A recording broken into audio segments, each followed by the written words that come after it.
Merrill CEO of Mark Research. I'm a 35 plus year veteran of the research and insights community and the host of our podcast, On the Mark. Welcome to another Merrillism segment.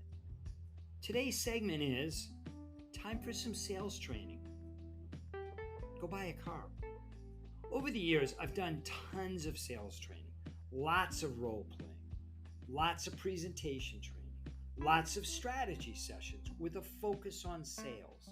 One of my all-time favorite / crazy, actually, strike that, really crazy ideas was when I set up a sales training session with Paul Kurtz. He was a new hire when I was at Harris Interactive. And years ago, wow, it had to be 20 plus years ago, he arrived at my house and I said, hey, let's go for a ride. And we did. On the way, I said to Paul, let's go buy a car. He, of course, said, wow, being on the job for less than a week, what a great company Harris Interactive was, that they would buy him a car. I said, well, that's not exactly what we're going to do. We're going to go to the dealership, pretend to buy a car, and do everything the way you normally would. Answer all of the salesman's questions, but don't, I repeat, don't pick up a pen and sign a contract to buy a car. Well, we did exactly that. Paul did a great job pretending to buy a car. Before we get back to my car, I said to him, let's talk for a little while and debrief. I said, how did the salesman do? How did he make you feel? Was he a good salesman? What areas does he need to improve on? Was he aggressive enough? Describe the salesperson to me and what are some of his interests? Now, the reason I'm doing this is because, and you're probably thinking, what's the point? Well, why did you do that?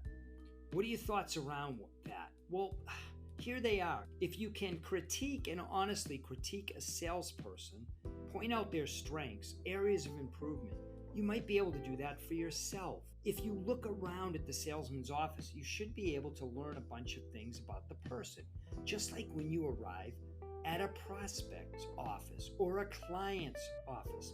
The car salesman went to Syracuse, diploma on the wall.